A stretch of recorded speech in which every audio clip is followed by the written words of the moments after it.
Hello class 12th students. आज हम लोग अपना रीडर बुक का चौथा चैप्टर रैट ट्रैप पढ़ेंगे, जो सेल्मा लीगरलॉफ के द्वारा लिखित है।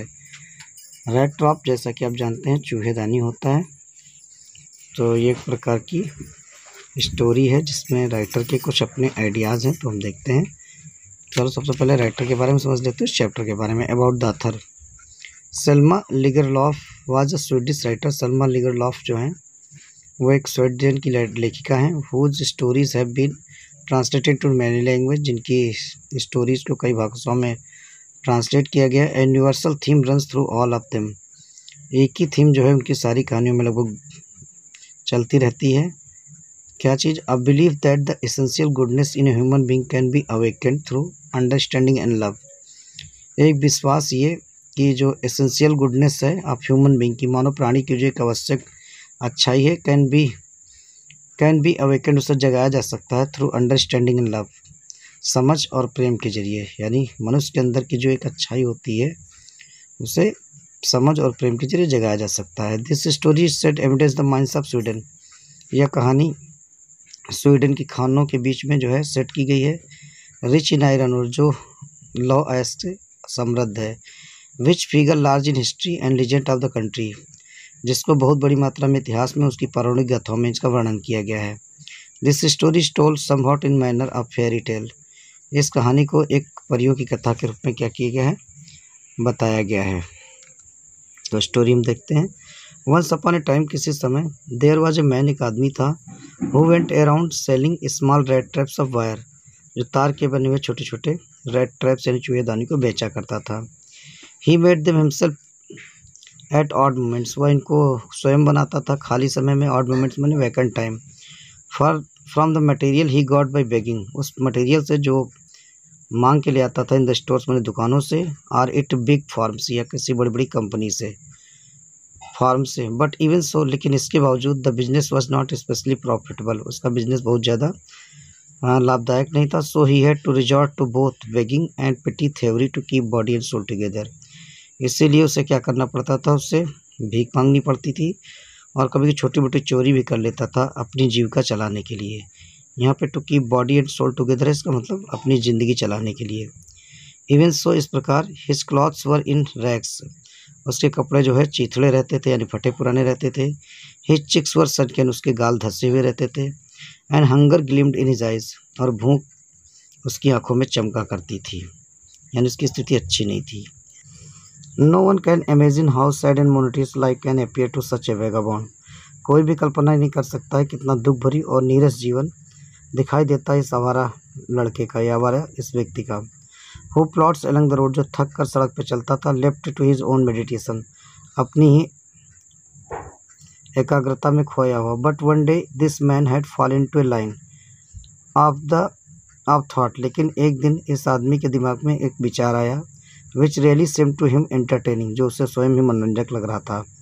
He had naturally been thinking of his rat traps, स्वभावतः वो अपने रैट ट्रैप के बारे में सोच रहा था। When suddenly he was struck by the idea, जब से ये आइडिया आया, that the whole world about him, जो उसका पूरा संसार है, the whole world with its lands and seas, जो पूरा संसार है जिसमें थल और जल शामिल है, its cities and villages, गांव और शहर शामिल है, was nothing but a big rat trap, वो सब कुछ नहीं है सिवाय एक बड़े चूहेदानी के या एक जाल के।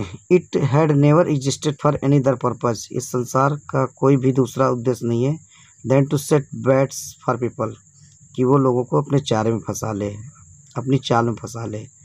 It offered riches and joys, यह संसार जो है धन देता है, आनंद देता है, शेल्टर एंड फूड, शरण देता है, भोजन देता है, हीट एंड क्लॉथिंग, उष्मा और कपड़े देता है। Exactly as the rat trap offer the cheese and pork, उसी तरह से जैसे चूहेदानी को ऑफर किया जाता है चीज़ माने पनीर, और पोर्क आप जानते हैं सूअर का मांस होता है। यानी चूहेदानी में चीज़ और पोर्क से को या जानवरों को पकड़ा जाता है। And as soon as anyone let himself to tempted to touch the bait, और जैसे ही कोई व्यक्ति इस चारे के लालच में इसको छूता है, it closed in on him, वह उसी में क्या हो जाता है, फंस जाता है। And then everything come to an end, तब उसका सब कुछ क्या रहता है, समाप्त हो जाता है। The world had of course never been very kind to him, यह संसार उसके लिए वास्तव में बहुत ज़्यादा दयालु नहीं था। So it give him unwanted joy to think ill of it in this way. तो इस प्रकार वो इस संसार के बारे में बुरा सोच करके क्या होता था, अनवांटेड जॉय से असीमित आनंद मिलता था। It become a cherished past time of his during many dairy plottings. ये उसके लिए एक प्रकार का आनंद देने वाला पास्ट टाइम था। ड्यूरिंग मैनी डेयरी प्लॉटिंग्स, जब वो बहुत डल काम करता था या डल नीरस मेहनत भरे काम करता था। To think of people he knew who had let themselves be caught in dangerous snare. और वह उन लोगों के बारे में सोचता था, ही न्यू जिन्हें वह जानता था, who had let themselves be caught in dangerous snare, जो लोग खतरनाक जाल में क्या हो गए, फंस गए हों। यहाँ पे स्नेयर में ट्रैप होता है। And of others who are still circling around the bait. और वह उनके बारे में भी सोचता था जो दूसरे लोग इस जाल में क्या कर रहे हैं, फंस रहे थे। वन डार्क इवनिंग, एक अंधकारमय शाम को, as she was trudging along the road, जब वो थक कर सड़क से जा रहा था, धीरे धीरे जा रहा था, he caught sight of little grey cottage by the road side. उसकी नज़र एक भूरे रंग की कॉटेज पर पड़ी जो रोड साइड के किनारे थी, यानी सड़क के किनारे थी। And he knocked at the door to ask shelter for night. उसने दरवाज़ा खटखटाया जिससे कि वो रात में वहाँ पे शरण ले सके, शरण लेने के पूछने के लिए। नॉर वाज ही रिफ्यूज, उसे मना नहीं किया गया, यानी उसके उस शरण स्थली में बुला लिया गया, कॉटेज में बुला लिया गया। इंस्टेड ऑफ द सोर फेसेस, किसी नाराज चेहरे के बजाय, विच ऑर्डरली मेट हिम, जो उसको साधारणतः मिल जाते थे। द ओनर, इसका जो झोपड़ी का मालिक था, who was an old man, वो बूढ़ा आदमी था, विथआउट वाइफ और चाइल्ड, उसके पत्नी और बच्चे नहीं थे। Was happy to get someone to talk in the loneliness, वह खुश था कि कोई उससे इस अकेलेपन में बात करने के लिए आ गया है। Immediately he put the porridge pot on the fire, शीघ्र उसने खिचड़ी आग पे चढ़ा दी। एंड गिव हिम सपर, उससे रात का भोजन दिया।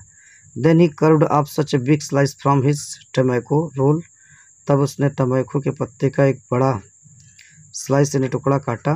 That it was enough both for strangers pipe his and his own, जिससे कि वो अजनबी यानी रेड ट्रैप सेलर और पाइप और अपने लिए जो है, मतलब वो पाइप उसके लिए पर्याप्त हो जाए, तम्बाकू के पाइप जो उसके लिए पर्याप्त हो जाए। Finally got out an old pack of cards, अंत में उसने एक पुरानी ताश की गड्डी निकाली। एंड प्लेड मोजिलिस, और मोजिलिस नामक का गेम खेला। With his guest until bed time, और तब तक खेला जब तक कि उसका बेड टाइम नहीं हो गया, यानी सोने का समय नहीं हो गया। तो यहाँ तक हम रखते हैं, फिर हम अगला इसके नेक्स्ट वीडियो में देखेंगे।